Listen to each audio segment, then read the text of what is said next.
Okay, everybody, thank you for making it on time and welcome to the Energy webinar on managing your career.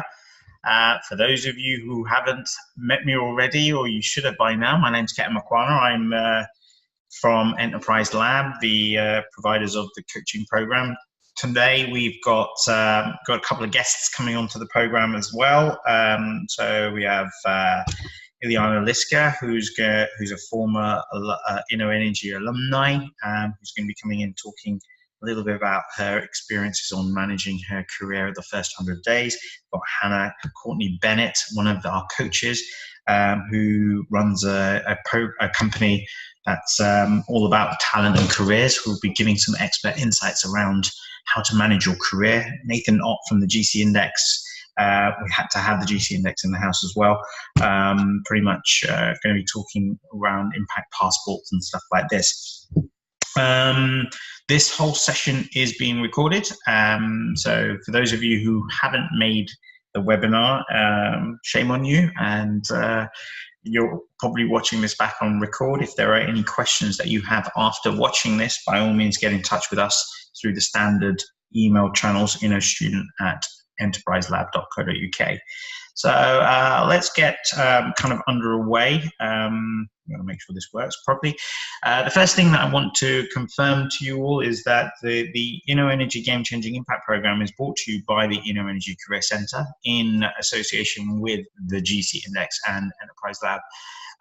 Obviously, as students, you guys have been going through this program. Some of you have still got a few coaching sessions to get completed, and the part and parcel of this whole program has been to help you identify where you make your game-changing contributions and impacts, and more importantly, how you can play to your natural strengths. Now, it feels like only yesterday that we just kind of got into the whole swing of the GCIP. Can't believe that we're all coming to the last coaching sessions and the graduation of this whole program. So we thought it was very important to give you guys some real sort of insights and intel on managing your career. So we're going to be covering a few parts, a few areas. I'm going to be going into insights into your strengths and how to look for your role and build a career. This is something that I've been working on with some of you already. We're going to have Ileana coming on then to talk about her first 100 days into work. And then obviously Hannah, who's going to be bringing a lot of the stuff from transitioning from academia into a career. And we're going to wrap up the whole session talking impact with Nathan, the evaluation and the passports themselves. I am going to purposely keep you all on mute, so please make sure that your microphones are muted. It just keeps the bandwidth open and clear. If you do have any questions, you do have the raise hand function within Zoom that will allow you to raise your hand, and I'll come to that. Or you can type it into the chat function, and I'll be able to pick those up periodically. And if there is any situation where you do then need to ask a question or anything like that, you will unmute yourself, ask the question, and then mute yourself again. We only want to keep everyone muted other than those that are speaking, purely so it's easy for everyone to hear and the recording comes out quite clear as well.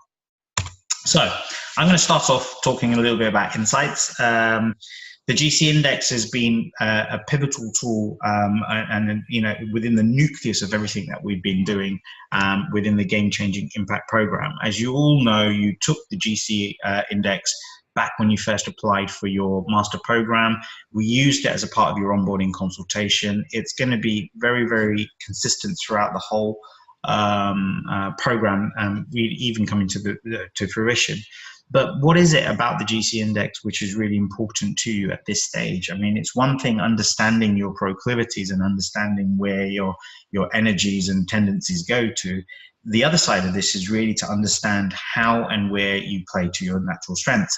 So one of the things that we talk about at the GC, within the GC Index is that a strength is basically your proclivity plus a skill set. So you'll also know that you took the impact awareness assessments at the beginning of the program as well. These are the 25 to 27 questions, which were based around where you believe your competencies and capabilities were in those 5 areas: creativity and innovation, engaging and influencing, getting things done, managing your career, amongst a few. Now, when you understand your skills and ability and you then align those to your proclivities, that's when you understand where strength comes from. Now, there are 3 different permutations when it comes to strength. You can have an environment where you have high skill but low proclivity. And usually what that means is you have great ability in doing something, but you just don't have the energy for it. It's the kind of things where you're doing things that you don't really enjoy doing. And what happens there is, whilst output is created, productivity is not at its greatest. It's you're losing the opportunity of actually creating your greatest inputs and works purely because you're just not energized towards it. You just don't have that inclination towards the work that you're doing. The next permutation, and this one kind of relates to me a lot, is low skill, high proclivity. And that's when you actually really enjoy something, but you just don't have the right skill sets for it. And in my world, it's usually something to do with football and singing. I love both of them, but I cannot perform in either one of those things.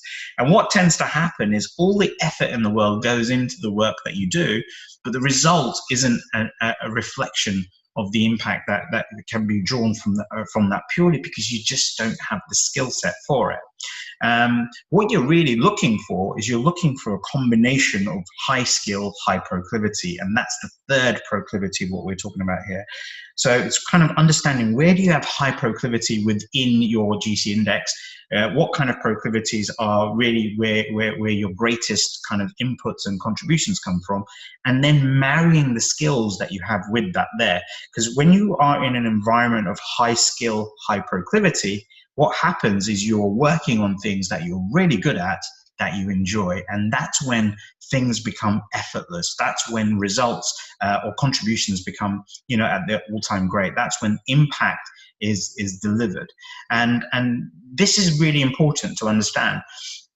That you don't just go into a role saying, okay, here are my strengths, I'm good at this, I'm good at this, I'm good at this. Think about your proclivity towards it. You may be good at administration, but you don't like it. That doesn't mean that you're going to be able to produce the greatest results in it. It's understanding where is your skill base really high and where is your proclivity. So if we gave an example of a proclivity as a playmaker, the skill sets could be consensus seeking, managing conflict, assessing others' talents, engaging and motivating, influencing direction, empowering, up and down. So looking above and down.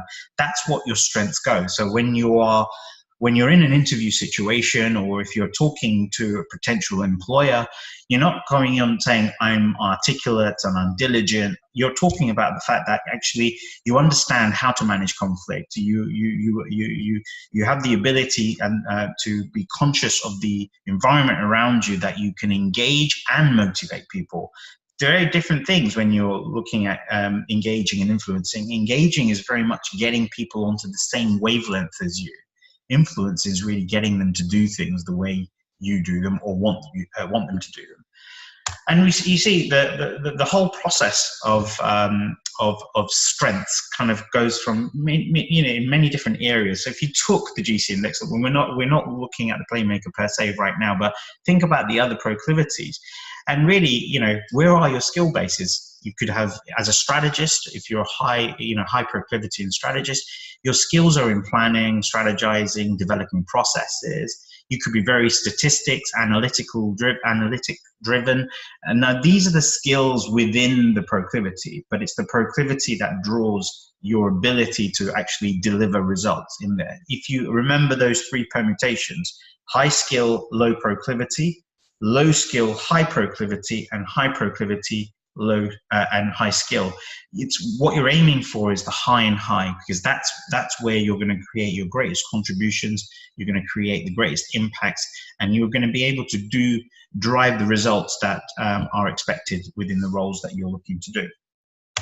Now, One of the other things that I talk a lot about is also about how you look for roles and build your career. And I suppose if there are any recruiters out there that will listen to this, they'll probably kill me for it, because I think the conventional way of looking for a career or searching or building a career is not the way to go about it. It's no longer good enough to just say, I want to work for this company and I want this type of role, because the thing with this is jobs are becoming more and more multidisciplinary, as you'll hear from Eliana when we talk about, you know, where she is at the moment. There are so many different things that she has to do within the role that she pertains. It's no longer just you're responsible and accountable for specific things.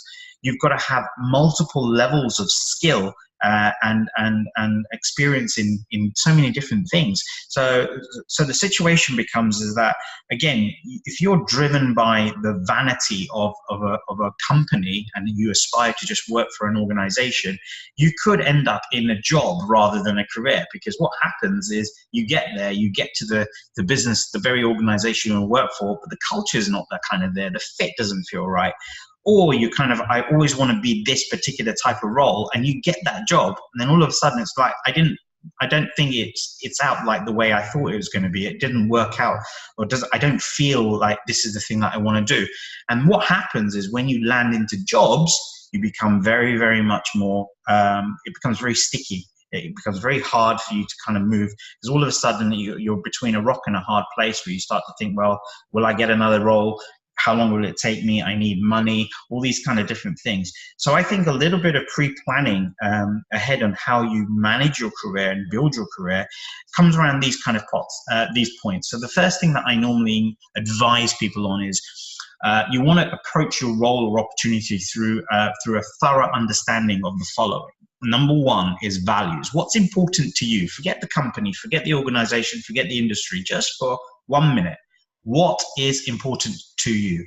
You know, in terms of values, what is important in terms of making an impact in the environment, or, you know, having ethics, or whatever is important as a value to you? That's the first thing I want you to kind of define.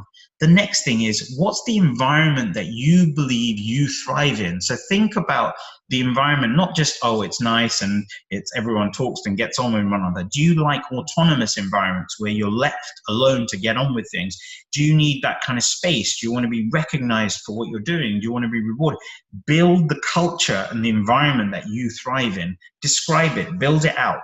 Now, if you look within your GC index profiles, as a part of the report, you will see that there is a section that talks about where you thrive. And it tells you typically that based on the proclivity you have, these are the types of environments that you would thrive in. Do you agree with it? Do you disagree with it? Do you think that actually there's elements of that which has now changed since the experiences that you've gone through your master program? It's very important to understand that values and culture help define the environment that you're going to go into. If you're in an environment that you feel like you're surviving in rather than thriving in, guess what? You're going to slowly become more and more disengaged with it. The next thing is, stop thinking about the job that you can do. Start thinking about where you believe you can make an impact within this. So, you know, are you a game changer? Are you more about your thinking process? Are you the strategist, the pragmatist? Are you more the kind of get things done kind of person? So start to think about where the impact comes in, and then, and only then, do you start thinking about what sectors and industries kind of inspire you. So when you look at this in reverse, you start heading out into the industries and sectors and you start looking for companies that share the same values and cultures as you. And what's more important, rather than going in and saying, I'm good for this role, you're actually going in more confident, more assured of yourself to say, this is where I can make impact in your organization. This is where I believe I can help take things from good to great. And that's what employers are looking for. Sometimes employers don't know where to position you. You make that happen. You give them the authority to say, this is where I'm good, this is what I believe in, this is what I can do. The more assured you are, the more greater chances you are of having a career. And I usually do try and tell people, ultimately, you want to build your career around an environment that you thrive in, not survive in. It's something that I've done for a very long time in my own job. I mean, I run my own business, but but at the same time, I don't have a job within my company. I work with clients and environments that I feel that I can thrive within. So we do the same thing in business as much as we would within our careers. So I really want you to try and embrace a little bit of this. Give it a go. Speak to your coaches about this as you're going through the final coaching sessions. If you get stuck with things or you want a little bit more insight on this, feel free to come back to Inner Students at Enterprise Lab and we can give you a lot more information on this as well. And the last thing I want to say on this point is don't go out there looking for a job. Managing your career is specifically said as a career. A job is just an exchange for time and for money. At the end of the day, if you fall into a job, you're going to get stuck. You're going to become plateaued. You're going to feel that, I'm going to be here. I know people that have been in jobs for 20 to 25 years. I know people that actually been in a job longer than I've been born. And the fact of it is you become very, very stuck with this. The whole purpose of going through things like the GC Index is to help you understand where are your interests and where are the areas that energize you most. And comparing that with the skills that you have, you can ultimately start to understand where your strengths are. A career, on the other hand, it's part of the fulfillment of your ambitions. It's the kind of things that you aspire to get on and go on and do.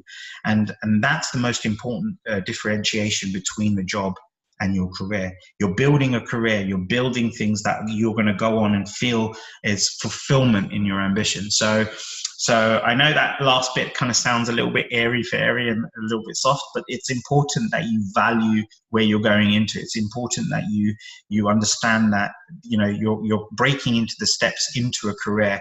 Making the right decisions are based really on how you perceive the opportunities in front of you, and how you perceive those opportunities is very much down to what you believe you are and where you believe you can make the right impacts.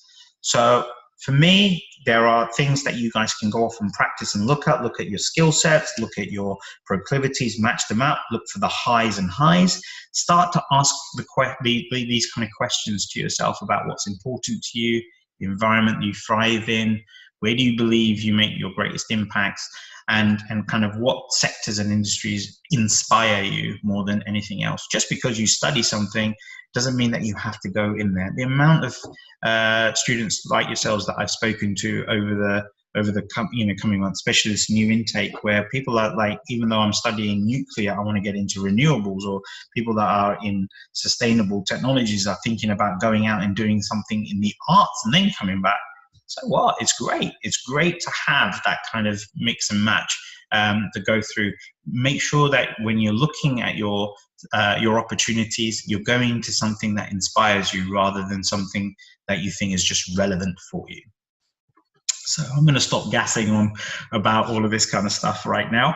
I do want to introduce Ileana to the floor. Now, I'm not going to really do her introduction because I didn't ask for a bio on purpose, because I'm going to let her come in and tell you more about what herself and the things she's done. Ileana, you may need to unmute yourself. Can you do that for me? Yes. Hey. I hope you can hear me now. We can hear you now. How are you? Great. I'm very good. I'm happy that you say all this. I think through the discussions will come more apparent that I kind of follow some of these advices already. So let me say a few things about myself. Sure. I'm Greek in origin.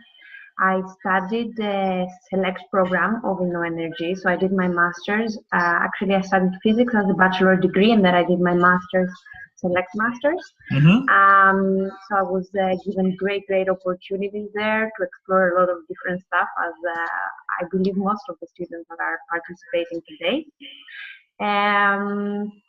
And after a couple of months after ending the master's, I joined my current employer, which is in a completely different industry than my studies.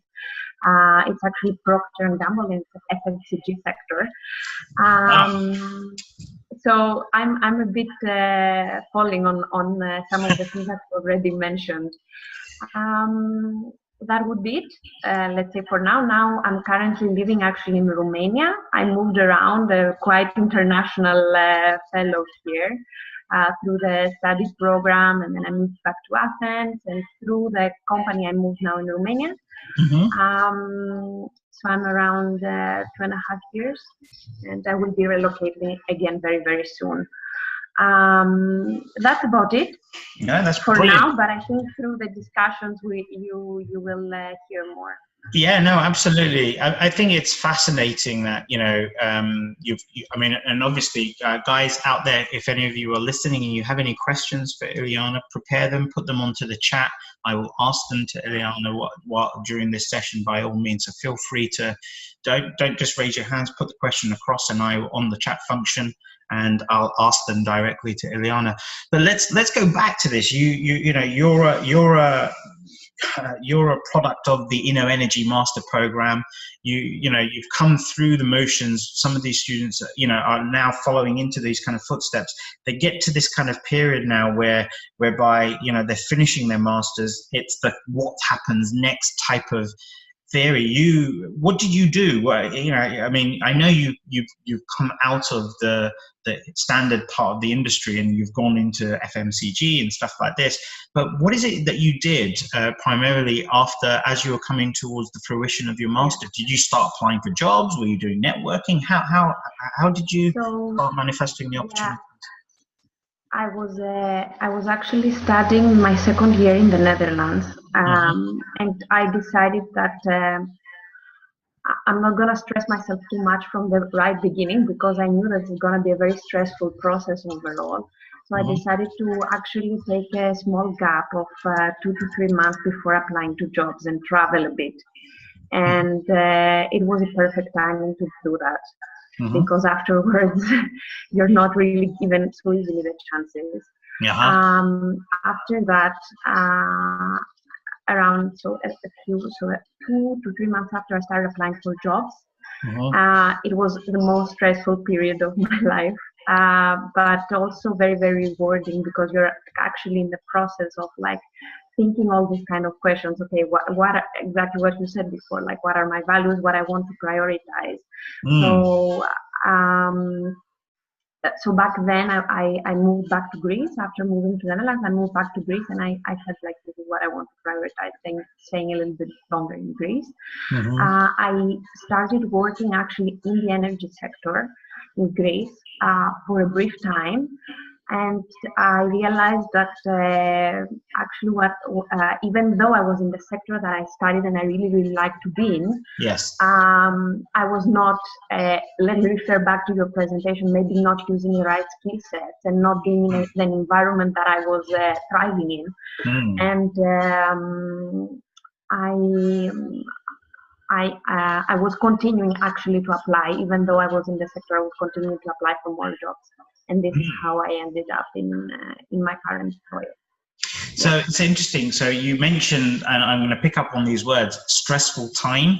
Obviously, because there's an intensity. I think there's also this whole thing that, you know, it's not a one brush paints everything. You can't just send out your resume to everyone the same particular way. You've got to customize it.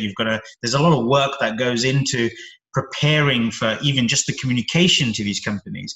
And on the other bit, you then mentioned that actually what you did is you came back into a familiar area before you got out into the career that it is. What was it about when you got into the energy sector in Greece that kind of drove you to say, look, I'm going to still keep trying to find another job, or the role? Because in theory, you could have said, look, I'm in the sector that's relevant to my studies. I'm back in Greece. You've got all the elements there. You're earning money, etc., etc. What happened? What made you sort of drive to say, no, I'm still going to keep looking. I don't think I found exactly what I'm looking for. I would say it was a little bit the environment that I saw that the company was operating in. So, and my role a little bit as well. So I was I was not doing something very technical, although my background was very technical. I was more into the sales area. And I knew that, I knew from the beginning that I started that although I was good at it, I was not, I was forcing it a little bit. So I couldn't do that in the long term. As you said, it was draining a little bit my energy more than I would like to, but Yes. that doesn't mean that I was like performing. And then I thought of moving into other, what would be the option, maybe moving into other departments. But overall, as I said, I saw the environment that the company is operating in is a little bit more traditional, let's say Greek, or maybe more into a family-oriented business. And this is not exactly where I was seeing myself. I wanted a more international environment. An environment where I could, let's say, interact with people that are also from other countries. I mean, this is, that was like, let's say, my master's background and everything, and this is something that I really wanted to keep in my life. So, and also overall the values of the companies and the people that I saw around me. So you want to surround yourself with people that are very, very strong, and that you know that are pushing you further to become better as well. So yeah, that's how I felt like. I think that's amazing to hear that. I think it's you kind of open and define that it's not just about the role that you're playing, it's also the other people around you that's going to be very, very important. I think, you know, it's fair to say, I think P&G have got an asset in you now. You're very happy in the role that you're doing. It's, you know, even though it's outside of the jurisdiction of what you've studied, I think it's more in line with your proclivity and the skills that you have. So you've been able to use that kind of understanding of where are you going to make your best impacts and what is it that you want to go off and do. And this is a very good example of how, you know, it's not fighting for what you want, but actually being more methodical and keep going, because sometimes the first offer and opportunity you have perhaps isn't the best one, that you have to keep swinging through branches to get to where you really want to. I know our time is short on this webinar, but you know, for those students who are now coming up to the fruition of their master program, who are now considering their careers and thinking about how they're going to, or what steps they're going to take next, do you have any kind of advice at this stage for them for what they should be doing and how they should be perhaps handling their emotions and stuff like that at all? You mean before landing actually a job, right? I would say that I mentioned before that it's a stressful period, not to scare anybody here, but I think you're getting, let's say, your self-esteem a little bit hit, because previously within the academia you were in a protected environment. While you expose yourself out there, you get to meet the interviewers and new people, and maybe not everyone is gonna, you know, be super receptive of what you have to offer. But I think having a very good understanding of what you want and who you are, it's gonna make you it's gonna help you a lot sell yourself better, because the whole process of finding a job is about selling yourself and creating your own, let's say, branding. So you need to learn how to brand yourself, and actually getting through these webinars and with a lot of experts that you're, let's say, a lot of experts that are helping you in this process. This is what you need to go after: how to brand yourself in order to sell it to the employers afterwards. I would say that's my, let's say, kind of advice.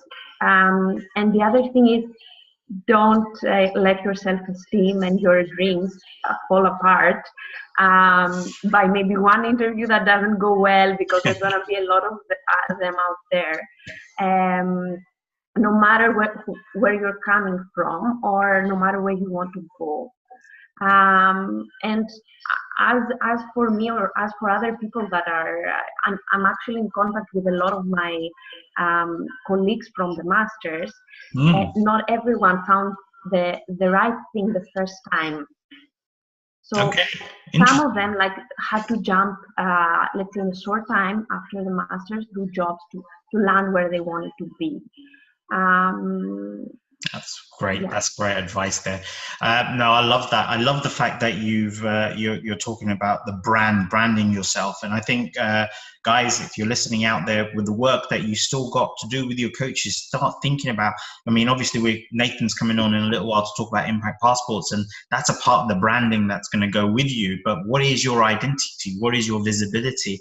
I think, Ileana, you hit the nail on the head so much there. You mentioned this other bit that I've just tapped into right now, which is really about how you've stayed in touch and engaged with others that are on the master program as well. So the last thing that I want you to give your opinion on and viewpoint on is network. How important is it that you build a network that you can go across, that maybe can support you, help you kind of get into the areas that you want to? I mean, part of your business today is building connections and networks.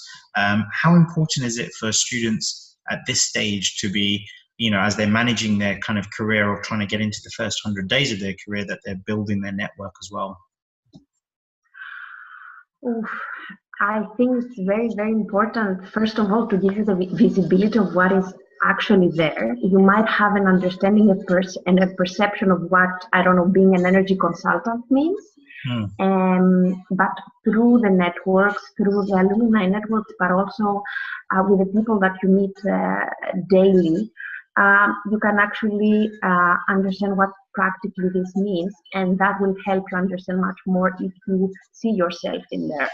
That's the one thing. The other thing is getting actual opportunities. So I don't want to refer again to the alumni network, but a lot of colleagues might help other colleagues later on in their career to find something that actually is fitting and is helping them. So, yes. and it's very nice of the energy program that you're kind of staying still close. I still get contacted by people, or I still contact people if maybe there's an opportunity or there is something there. And of course, sharing the burden every time is super, super helpful. So don't forget on your dear friends that you have made in the masters. They will help you all along. There you go. There you have it. No, never forget your friends along the way. Hey, that's what it is. You just don't know when they're going to come back and be able to help you. Ileana, it's an absolute pleasure for you to have you on and sharing your expertise. We're really proud to also have you on now as a coach on the Inner Energy program as well. So we're really looking forward to you spreading your expertise and insights through. Now, if there are any questions that you guys have out there, if you're listening and you haven't put them forward here today, by all means, you're still more than welcome to actually pose those to us. You need to send them to us at students@enterpriselab.co.uk, and we'll get them over to Ileana and she'll respond them to you. But for today, now, Ileana, thank you so much for coming on. Yes, did you have anything else? Yeah, thank you very much as well. And also, guys, you see my name, don't hesitate to contact me also through LinkedIn or any other means as well. I'm happy to help and answer also privately some questions if necessary. Okay. There you go. There you go. You've got permission. I was filtering it down for her, but she's like straight on. Right, go on, everyone. Go on to LinkedIn right now. Start connecting. Start making the network. Ileana, it's absolutely great to start off with this. Thank you very much for your insights, and we look forward to working with you on the future as well. Wonderful. Thank you. Thanks a lot. Okay, we're moving on swiftly. Time is going to go ahead of us. One of the most important things about stepping into your career and is really understanding more and more about the sort of technical aspects of stuff. And there's no one better that I know in this network that we have than Hannah Courtney-Bennett. She runs Talent and Career, a really great company that has one-to-one guidance and coaching, looking at strengths, interests. She's one of the GCIP coaches. Some of you may have actually had some coaching from her. Hannah, are you there? Can you unmute yourself? Oh, let's have a look. I may have to go and find her. Oh, here we go. I can unmute you. Hey, how are you, Hannah? Hello. Yes, you have to unmute me, I think. I'm here. Hello. How are you? Yep. Great. So do you want to tell the audience a little bit about what you do? I do a really hash job of introducing everyone. Okay, so that was very much, that's quite accurate. Thank you very much. Quite a big build up, thank you. So my background's in psychology, so really building on from what you were saying in your introduction, Keaton, about, drawing on what your values are and combining that with your interests, identifying your strengths, both in terms of skill sets and in terms of personality. Mm-hmm. And then a lot of my clients I work with in schools and colleges, and that's when that's just a joy in that you're saying, okay, so what does this mean in terms of what your future career could look like? Yes. So that's the perfect, and then you can really start matching. Obviously, when working from a career development point of view, I encourage my clients to reflect, maybe step out of their roles and be a bit more introspective and look at and sort of start to question themselves about the bits they like and the bits they don't like. Mm-hmm. What can be done about that? So going back to your thriving, not surviving. Yes, I think it's so important. Now, I know that, the work that you do in terms of coaching and giving, helping students see the path, etc., to where they're going to go, and all the things around thriving and not surviving are very important.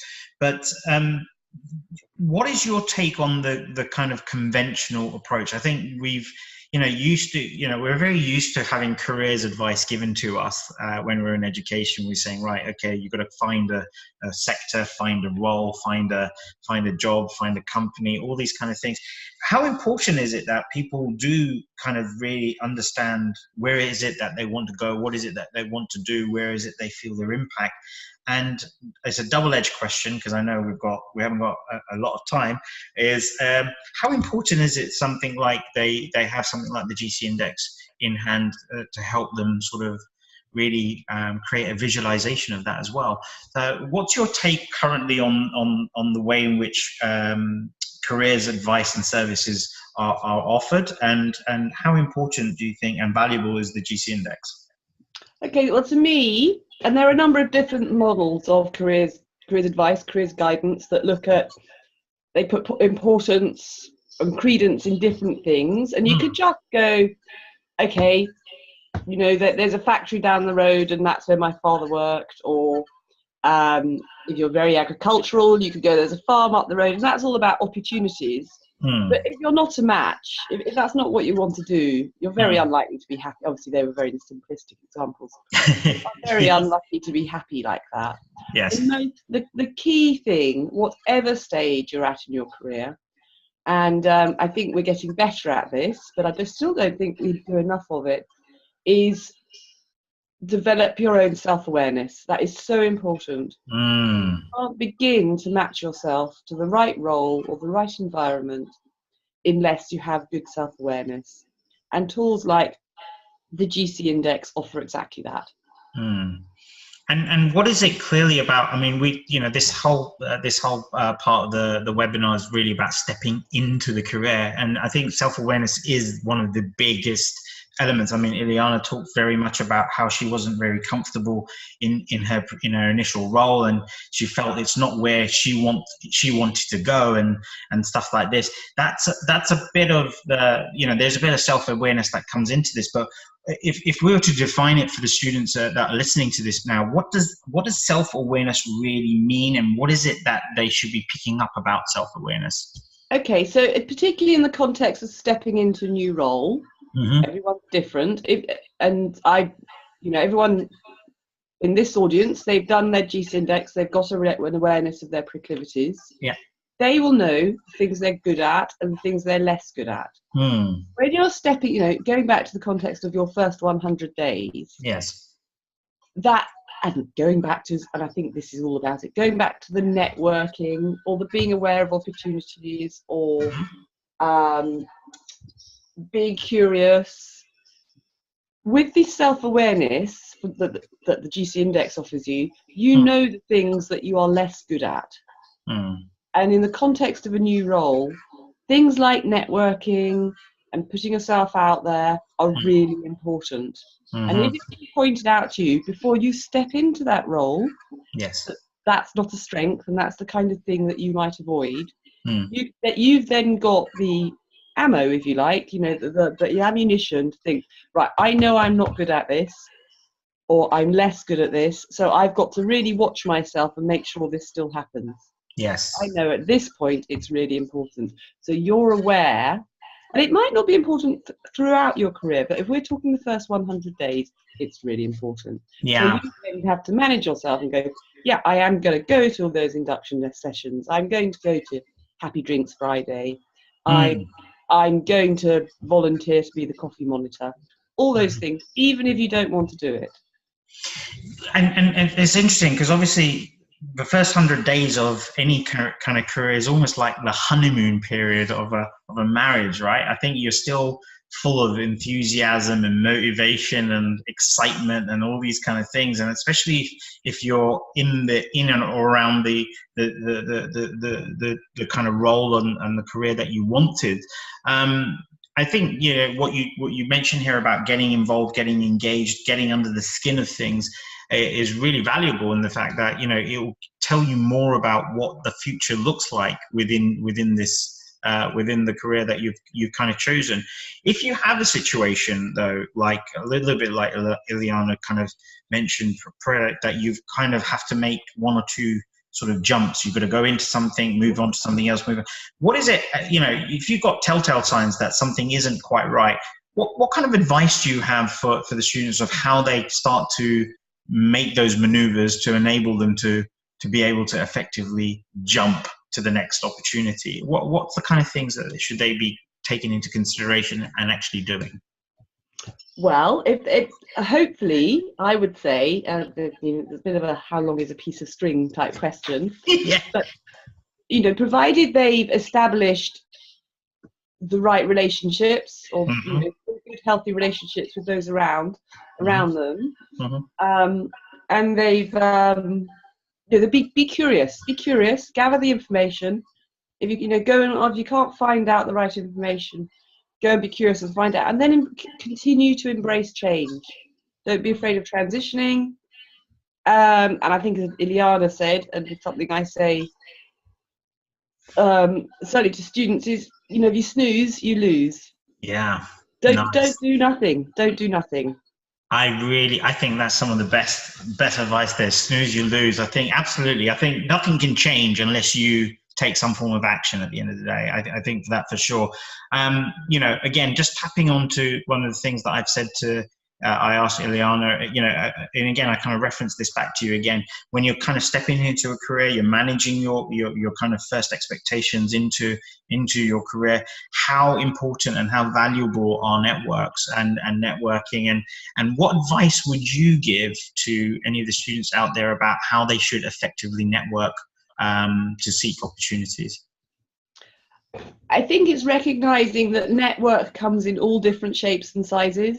Yeah. So many of the clients I speak to go, I just can't bear networking. But then networking comes on so many different levels. There's the social media networking, and there's just the really informal networking, and there's a slightly more formal networking. Yes. And I think you've just got to suck it up and get on with it. It's so important. Yeah. I love the point that Ileana made about you remember your friends on the way up. That's so true. Wonderful. And I know our time is short here. are there any bits of advice, tips that you would give to our budding career people, our students that are now going to be kind of coming to the fruition and, you know, stepping into their careers or potentially going out to step into these careers? Any sort of last tips that you'd like to give them, or bits of advice? To me, the sort of 4 top tips in a new role we've covered much of this already, is the importance of networking, the importance of being curious, embracing change. We talked about that already, and constantly be on the lookout for opportunities. I think that I love that one. Keep your eyes open as much as possible, because sometimes, you know, the opportunity is disguised in a particular way. Hannah, what can I say? I have to thank you for your continued support of this program, and everything that you've been doing on this program. I mean, some of the students who have had you, I know have been blessed with the value that you bring to everything. Thank you for stepping in and giving us so much insights today as well. We look forward to continuously working and having you on one of our future webinars again. So thank you very much for coming on and sharing your tips and expertise. Thank you. Lovely to see you. Brilliant. Right. Okay, we move on. We are going. It's getting hotter and hotter. We've had Ileana, we've had Hannah. Now we've got an interesting chappie joining us here. Nathan, are you around? Can you mute, unmute? I'm around. Hi. You are around. Okay. How are you? Very well, thank you very much. Good. I realised you've got a picture without my glasses on, so. I know. So it's a new one. I found a new picture. Thank you. For those of you who have not met Nathan, Nathan is the co-founder and chief polisher at the GC Index, which is, again, the whole nucleus of this game-changing impact program.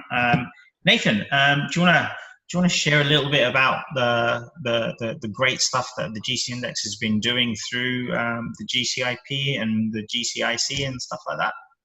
Yeah, I mean, I'd like to pick up on what Ileana and Hannah said, actually, because and what you said, Ketan, because what is building up very nicely in this webinar, and it's well thought out the way that it's been produced, because you started off talking about certainly the environment, that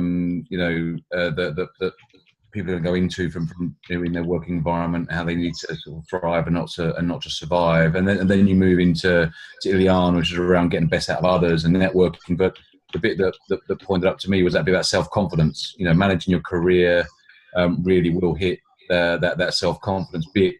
And then you build into Hannah talking about self-awareness, because they all link, right? So you need that self-awareness.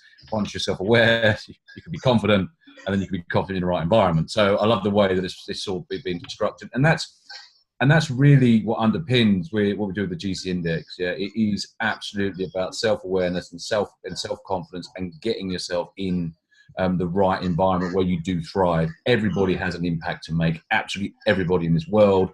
And that's what the GC Index is there to do, is to ensure we underpin that. And we talk about the program, you snooze, you lose. I think that's exactly where those that have embraced this program, will be much more ready to make the impact. Those that have snoozed and gone, no, I know everything, I'm good already, I don't need this, I'm too busy. Okay.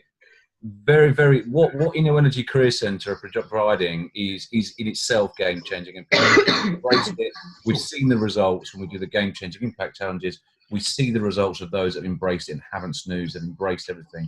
And there's still time, right? We've still got another coaching session. We've got evaluation. There's time for these people then to embrace it. So that's.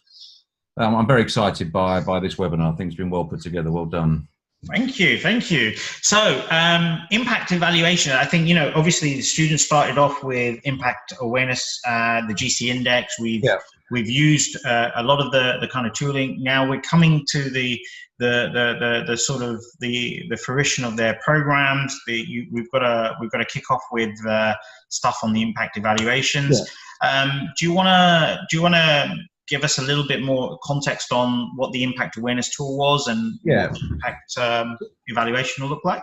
So let me just go back a little bit to where we first started this program, because what the first notion was that, you know, InnoEnergy needs to provide game changers to the world of energy, and game changers, and that's just not possible. Yeah, and it's not great for confidence. It's not like, you know, let's go and create 250 Steve Jobs, put them into the energy sector, then all of a sudden everything's going to be all right. It's a nonsense. Yeah.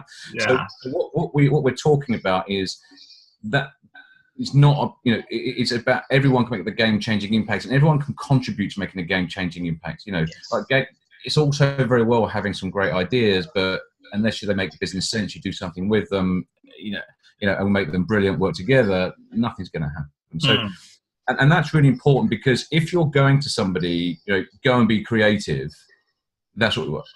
And then, well, I don't know how to be creative. What do you mean? I don't want to be creative. Yeah. Yes. But we want to show someone how they contribute to the process of creativity. So that's different. And that's what underpins. And it's a subtle change. Okay. So and that's what we do with the impact awareness tool in the first upfront in the program. Yeah. It's around understanding how people view themselves, what's important, and where they think their perceived capabilities are. 5 sections. And we use truth. Importance and capability. It says truth there, interestingly. Yes. Sorry, I couldn't help but polish. But it's the importance and capability, because we want to get the perceived importance of that criteria and the perceived capability, and we rank that. If something's not important, is it relevant? Right? Why are we going to develop it? Yeah. If we're really good at something and it's not important, well, is it really that important? And do move up to people who, well, if something's important or not very good at it, well, that's what we can work on. That's how we can develop that. Yeah. Good at something and it's important. Well, then how do we develop that strength? So flicking through, you roll this up, and then we write. So this is all of the InnoEnergy students entry, you know, you guys, and we took this data, and this is a roll up of the data. So this is really us helping us inform the program itself, in the sense that this is what students were saying to us. You know, so you can pick, there are more. You know, yes. In 87% of students felt it was important. I mean, 45% very important for them to know how to make an effective contribution to the workplace. Big number, right? And so that's what we're here to do. Yeah, we've got a group of people that are intelligent, they're bright, they're dedicated, committed, whatever, but they just want to know how to make a contribution. And that's what the program does. So we take the impact awareness data. Yes. It's not a test. It's designed to measure and help people with that self-awareness bit. Yeah, that's what it's about. That's what it's there for. So everyone has taken that and they've got their reports, and that's what it's there for. I love that one over here. 91% of students felt it was important. 53 very important for them to know how to focus their energy for best effect and impact. So it's almost like they're talking that language already. Where do I want to be uber efficient and effective with my energy, my focus, and my time. Where do I spend it? How do I spend it? And I think that comes back to this whole combination of the proclivities and the skill base that the impact awareness assessment gives us in there, really. Exactly, and it's back to that self-awareness and using your sort of three sort of different equations at the beginning. Yeah. Sometimes you've got to do stuff. Yeah. Where you don't really have the proclivity. Yeah. So then it's about finding anchors. I don't really want to do my tax return. I don't really want to fill this spreadsheet in. I don't really want to do this, right? But I've got to. Yeah. So how do I find the anchors? I know it bores me. I know I've got to do it. What are my anchors? Yeah. No, it works both ways. Yeah. For real.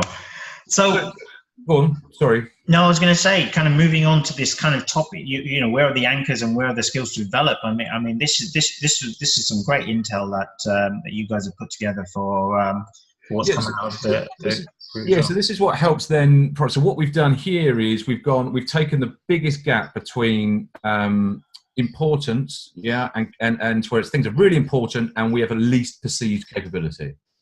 Biggest gaps to develop, yeah. From the 200, there's collective. Now there'll be individual students will have individual. This is not a. This is where we're trying to shape the program. Okay? And as you can see, hence for this webinar, okay, and hence why we want to do this webinar before the last coaching session, so people get, really focused on this. 5 of them are around managing their career.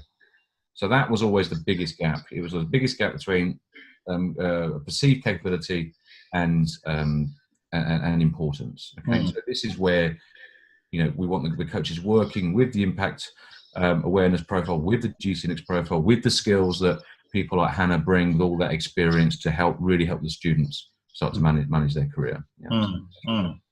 So that's the past. That was the assessment. That was the front end. So what's going to happen now is that all of these students are going to take the impact evaluation. Okay, and these ones are based on truth and importance, not capability. And what we want to measure now, again back to self-awareness, is how much we've improved. Yeah. Okay. How much have we improved? How much have we learned? So again, taking the stuff out where it's not relevant or we've overdeveloped it. Okay. Some of these impact awareness have come back where everyone's gone, everything's important, right? Or I'm brilliant at everything. Yeah. Well, that's what you'd expect from a student group, right? That's a conversation in itself. Everything's not important. It can't be. We've got to prioritize here. Yes. And are you really brilliant at everything, or are you really rubbish at everything? So it's putting that into perspective. So the impact evaluation is going to come out, and for the guys to fill in for themselves. Yeah, it's for themselves. They can work with their coaches, work with you, have their own understandings. When they leave, they understand, actually, I've done this well, celebrate that. That's great. Really improved that. Could do some more here. Let's stop sitting in my comfort zone. Yeah, and overdeveloping stuff. So that's what's coming out. Okay, and that will help frame the last coaching sessions. Okay? I think that's also quite valuable, guys, for you to understand that as you come into your final consultations with me as well, we're going to be mapping out your development journey. It's one thing actually going through this program and going through the different sessions, taking these different assessments and getting these different reports. But I think for all of you, it's important for you to see the journey that you've gone through over these kind of 12 months to 18 months. There are definitely going to be things in here that have changed. There are things that have changed your mind on. And yes, like Nathan has said, even with the brilliance of the impact evaluation tools, what are the things that we celebrate? What are the things, you're human, you need to celebrate the things, be recognized and recognize within yourself the things that you've changed. And there are things that you've got to do better. There are things that aren't going to be relevant for you now anymore. But it's important for you to see that journey. So one of the things that we are going to start to do in that final consultation that you'll be doing in April, will be very much looking at your journey. What have you engaged into? It's not all about improvement. It's all about also about what have you solidified within your skills and your proclivities. What is it evident and clear that's consistent for you to take forward? And what is it that you've introduced? What is it something what's new that you've introduced as well? So I'm really excited to see the results coming through on the impact evaluation. So one of the things that we do have that's going to be our kind of parting gift to all these students is going to be a passport, right, Nathan? So the impact evaluations, the impact assessments, the GC index, all the coaching, it all kind of comes down to this, right? So do you want to tell them a little bit more about the passport? Well, fundamentally, it's there. So we're aiming to give Inno Energy students a step ahead of the competition, right? That's ultimately what we're doing. Yeah, okay, and that's what this whole program is geared about, because there are some great master schools out there where you can get some very great academically brilliant students, and as the same we do Energy, but we want to give people a little step ahead where I understand my my organizational impact, right? And so I'm ahead of you. Yeah, okay. And that's what Inno Energy students are. So you've got this document in your student file. I'm not going to go through it all, but if you flick through, this is your document to log everything, that you've learned, where you feel you can make an impact. And so you've got it for various reasons. You've got it. You might want to show an employer. Yeah, you might want to certainly show an employer. You might want to use it to build some of your communications for when getting a job or when applying it. Yeah, you can write about yourself, put it in there, put your GC index proclivity in there. And then back to what Ketan was saying, these environments which I thrive. Yeah, I want to thrive in a big collaborative environment. I thrive in that because this is how I can make an impact in that environment. If you keep going, and the reason being, it goes back again to the two things that Ileana said and Hannah said, is when you do get a little bit burnt or bruised because you've had an interview, yeah, you've got something to reflect back on and go, you know what, I'm actually good at this. Yeah, or it's a confidence boost before you go into an interview. Back to self-awareness. I know what I'm good at. Yeah, I want to make sure I know what I'm good at. I know what I'm not so good at. So you've got this area to fill all of these things. You've got some guide notes on the left. You've got free text on the right. Fill it out with your coach. Work with it on your coach. Just something that you can remember the last couple of years that you've had with coaching sessions, and learn about yourself and use it as a tool as you go into that world of work. I think it's amazing. One of the biggest things for me, which I can pick from this, is it allows us to bring to the surface very quickly the key information that we need to deliver. There have been so many times that I've been in meetings, even back in the day when I used to go for interviews, where I'm like, I really want to say something, but I've forgotten what I want to say or the way I should say it. And then it's like a bit like leaving the supermarket, forgetting an item to buy. You leave your interview and you think, God, I wish I said this.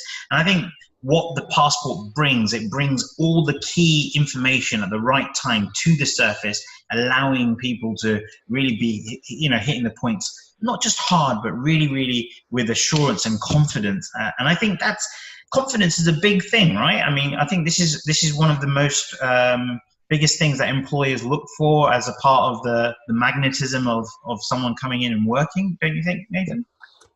Definitely. I mean, look, if you've got an inner energy student at an interview and you've got a non-inner energy student interview, and they've got the same degree, skills, criteria, personality, whatever it might be, and one of them goes, I've spent 2 years working on how to maximize my innovation, my organizational impact, and here's some of it. Yeah. What's an employer going to go and say? Who's going to have the edge? Yeah. I mean, for me, I know as an employer, for me, I'd want the person that's actually really thought about the impact they could make to my business. Yeah.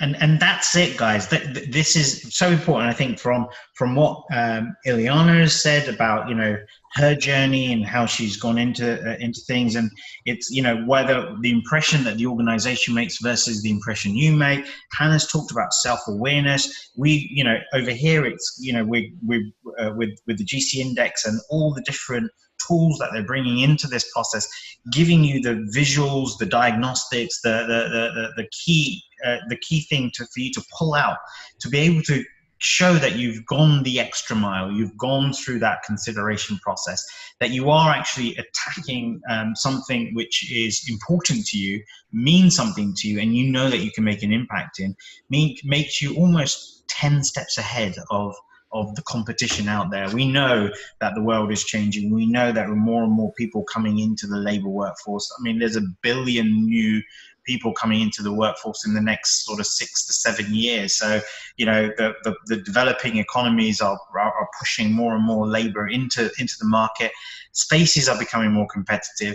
What is it that you can do to stand out? We always talk about this whole thing about standing out, but usually you don't need to do so much. You don't have to work so hard. It's more about being specific and measurable. And I think what the passport brings is this whole way of bringing the right information up to the surface at the right time. So, So just remember, it's been well written, the first 100 days of your career is known as a temporary state of incompetence. So it's all very well using and if you want to read Michael Watkins' book, it's a bit old now, but it's got some good stuff in it. But yeah, I mean, certainly use this at interview stage, but also for that first 100 days of onboarding.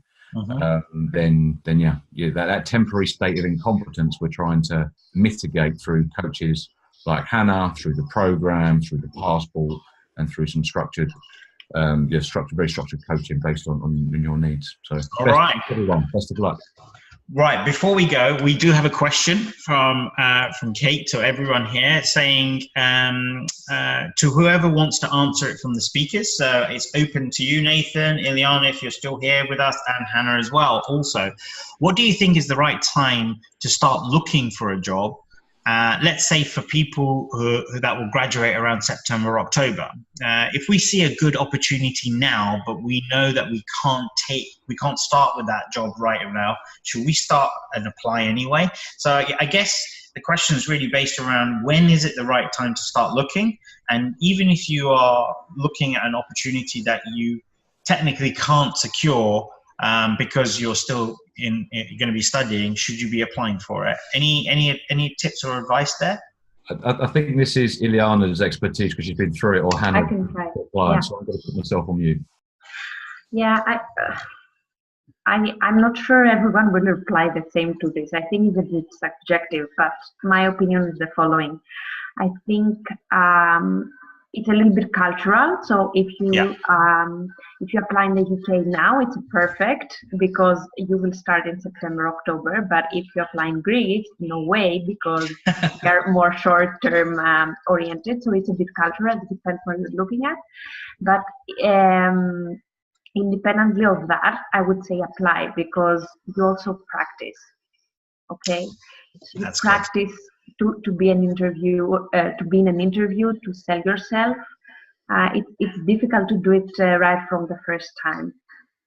And maybe this employer by the interview appears like not interesting to you or very interesting to you. So you will keep monitoring the employer for new openings that might appear. So I would definitely apply. I think there's some really good advice there. I agree with you. I would probably vote for applying. Never underestimate the fact that actually employers, if they believe in you, they may actually wait for you. They may actually say around and say, yes, actually, we want you to join, finish. I've seen instances of this where people have actually gone forward and they've been such a great contender that the organization has considered will wait. It's one of those things, or they could create a new opportunity for you. Anything else to add on that, Ileana? Yeah. No, true. I've also had some cases like this. Some colleagues of mine had some cases like this, so it can happen, definitely. Hannah, anything to add to that? Yeah, really, just to endorse what you guys have said already. Just start the conversation. Start the conversation. That's a new contact you would have made. That's always going to be a good thing. Amazing. See how we roll. We've got so much information and advice to give, guys. Keep your questions coming through. Oh, I think we've got another one. You're waking up, or is it a thank you? Please ask any questions here. No, it's a thank you. It's a thank you from Kate. So look, guys, if you have any other questions, please send them to us via Inner Students at enterpriselab.co.uk. If you want them addressed to anyone particular, please put it in your email to us. If you're watching this afterwards and you have a particular question, the same things apply. Just email us with those questions. We'll get them out to the guys and we'll get those answered for you. But we are out of time. We are so far out of time. Time flies when you're having fun. This is the thing. So before you go, I want you to all remember that your final coaching sessions are happening in March. If some of you haven't completed the coaching sessions that you were supposed to do in October, November last year, get in touch with us if you're having any difficulties of getting hold of your coach or you haven't been able to have that session, so we can get those things wrapped up and sorted for you. Don't forget the impact passport stuff, the impact evaluation that Nathan talked about. And Nathan, thank you for coming on board and sharing all that stuff as well. We didn't get a chance to thank you before we went into the questions itself. And you'll also be invited to book for your final consultations with me for April 2019. The date ranges are going to be coming out soon, so just watch out for those emails. Sometimes emails do fall into your junk box and junk mail. Please, please, please periodically check your junk boxes just for any communications, whether it's coming from us or the GC Index, etc., etc. Other than that, on behalf of InnoEnergy's Career Centre, we want to thank you for your attention and participation in this webinar. Know that the Career Centre is still open for all activities and other things related to the alumni community and everything to do with the GCIP. But that's it. That's it from us today. I want to again thank Ileana, Hannah, and Nathan for their time, their expertise, and everything that they brought to this webinar. I sincerely hope you found it useful. It is all about managing your career. This is the time to take action. Remember, if you snooze, you lose. So make sure you're doing something about your future career here. So for now, I'm gonna sort of say good night, and we will catch up with you very, very soon. So Thanks, Ketan. See you. thank you very much. Thanks, everyone. Thank you. Bye. Good night, everybody. Thanks a lot. Bye-bye. Thanks, guys. Good night. Bye-bye. Bye.